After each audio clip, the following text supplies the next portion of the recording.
Bonjour, je m'appelle Billet, j'habite à Montreuil depuis 20 ans. Je m'appelle Gaëlle, je connais Montreuil depuis 50 ans, ça fait 20 ans que j'y habite. Je m'appelle Laurent, j'ai 45 ans, je suis né et je vis à Montreuil. Je m'appelle Valérie, j'habite Montreuil depuis 30 ans. On va vous emmener dans un endroit merveilleux. Caché à Montreuil, on vous présentera les murs à pêche. Le site des murs à pêche a été créé au XVIIe siècle pour la culture des pêchers en espalier. 600 km de murs blancs en plâtre disposés en labyrinthe permettaient aux pêchers une croissance rivalisant avec celle du sud de la France. Cette technique permettait d'emmagasiner l'énergie solaire pour la restituer aux pêchers la nuit.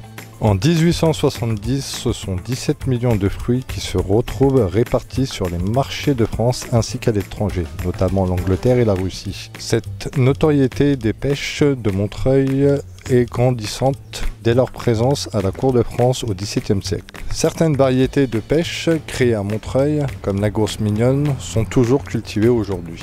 À partir de la fin du 19e siècle, la production du site commence à décliner. L'expansion du chemin de fer permet aux pêchers du sud de la France, demeurant plus précoces que celle de Montreuil, d'arriver plus tôt et à faible coût sur les marchés.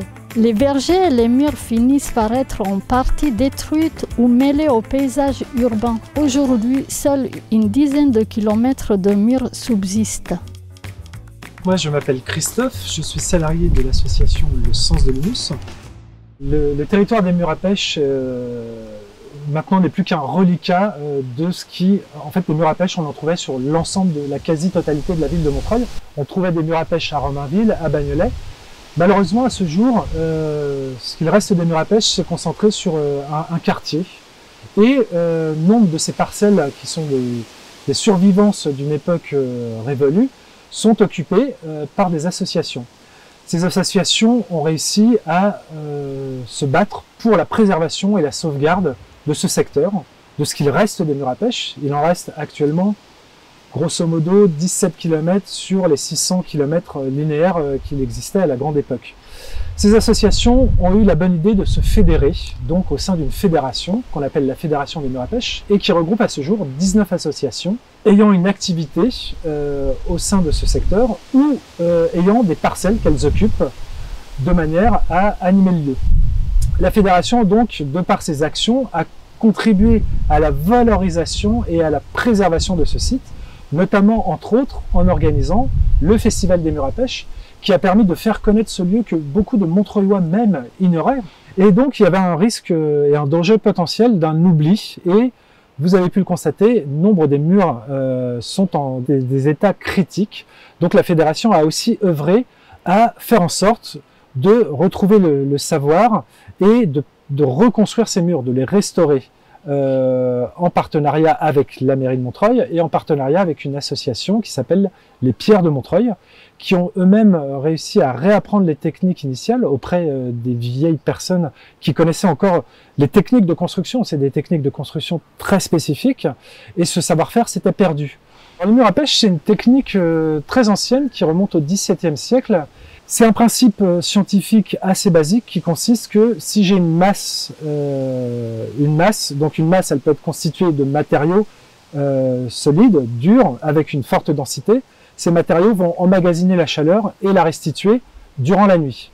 Donc le principe des murs à pêche, c'est ni plus ni moins que celui-ci, d'avoir une masse contre laquelle je vais pouvoir venir planter des végétaux, en l'occurrence des arbres, que je vais tailler de manière très spécifique, de manière à ce qu'ils soient plaqués contre le mur et qu'ils bénéficient de cette chaleur qui va être restituée.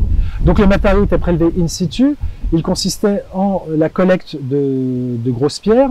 Il y avait un matériau qui était fondamental, qui était le gypse. Alors le gypse, c'est ce qui, après cuisson, donne le plâtre.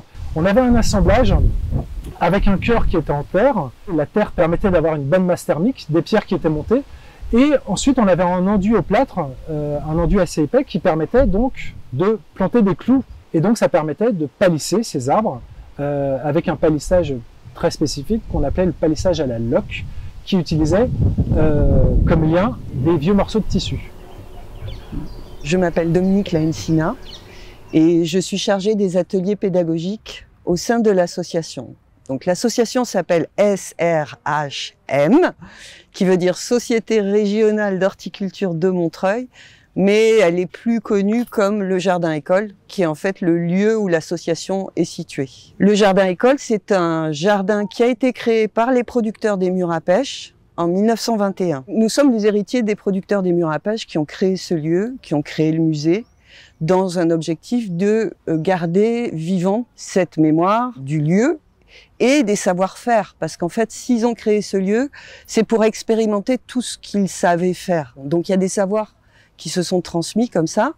C'est quand même une histoire qui a presque 400 ans. Et donc l'idée, c'était de créer un lieu pour partager ces savoirs, ces savoir-faire. Et puis, il y a le musée qui a été créé en 1878.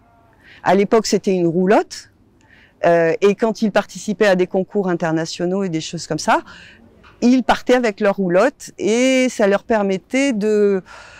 Voilà, leurs fruits, c'était pas juste les fruits de Monsieur Machin ou de Monsieur Bidule, c'était Montreuil et son histoire, ses 400 ans d'histoire qui venaient et donc les fruits prenaient une autre valeur. Là, on est en 1764, on a déjà ça de mur à pêche, tout ça. Vous voyez les traits là?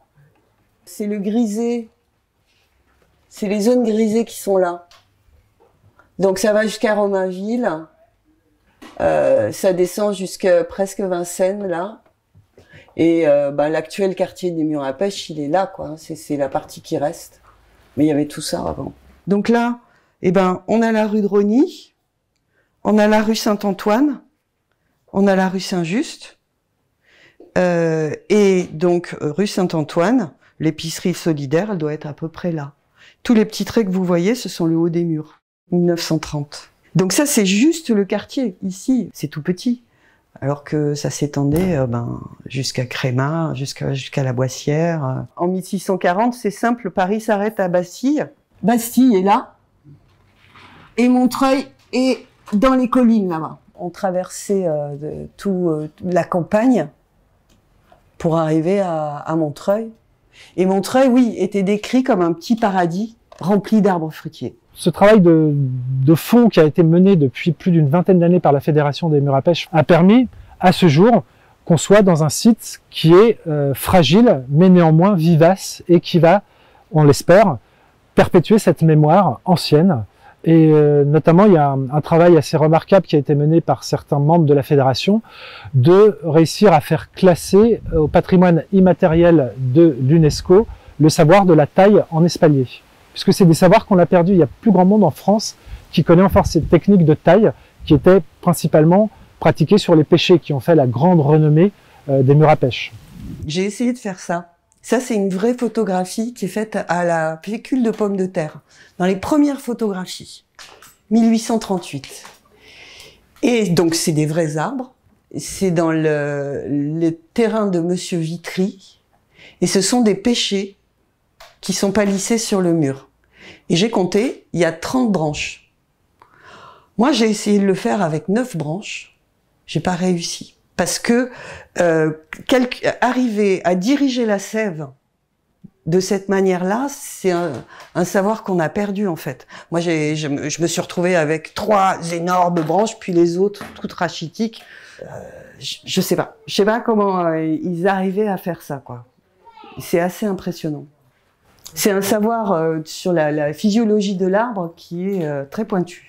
Le jardin-école a une superficie de 4700 mètres carrés. Donc sur ce demi-hectare, il y a le verger qui a été implanté en partie à la création par les producteurs des murs à pêche.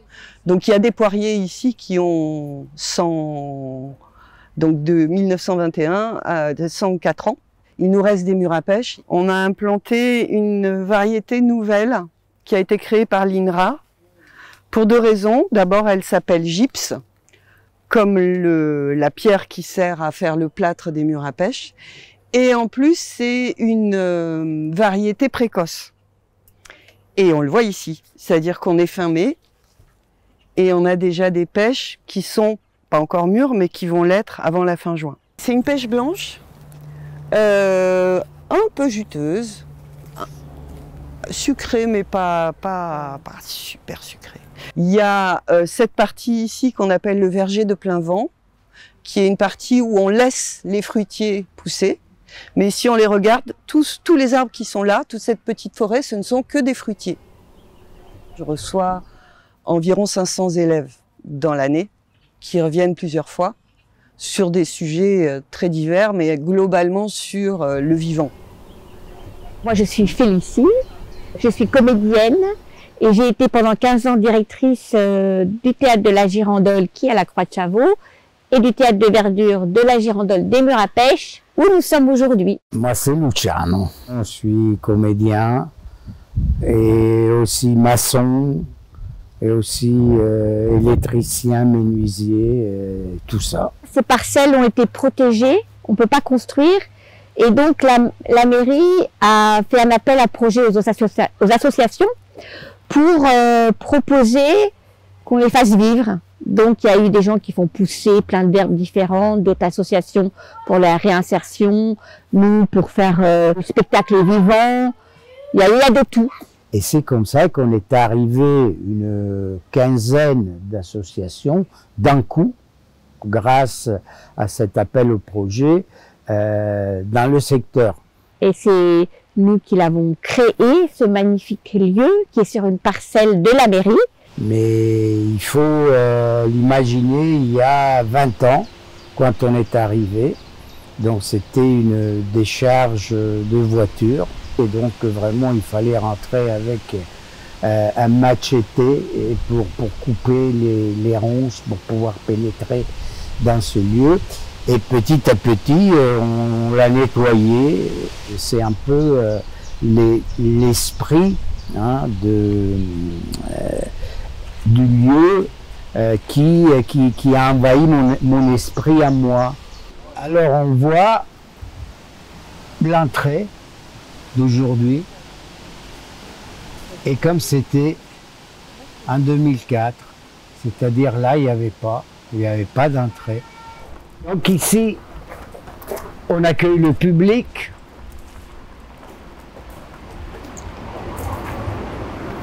Et là, on rentre, enfin. Des fois, c'est prix libre. Des fois, il y a un prix fixe. Des fois, on fait tirer les dés aux gens. Et selon ce qui sort, ils payent. Hein, voilà, donc il y a plusieurs formules.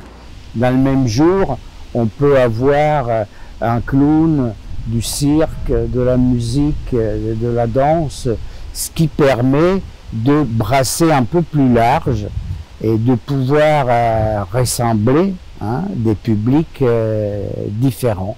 On va arriver sur la scène de l'arbre, que c'était la première scène, la scène historique.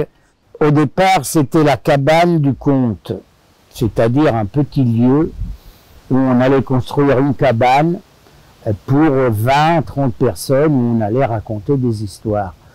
Et après, maintenant, c'est devenu beaucoup plus important, donc c'est devenu un lieu où on peut accueillir 700-800 personnes, même plus, pour des concerts et pour des gros événements. Le plus important, les toilettes sèches.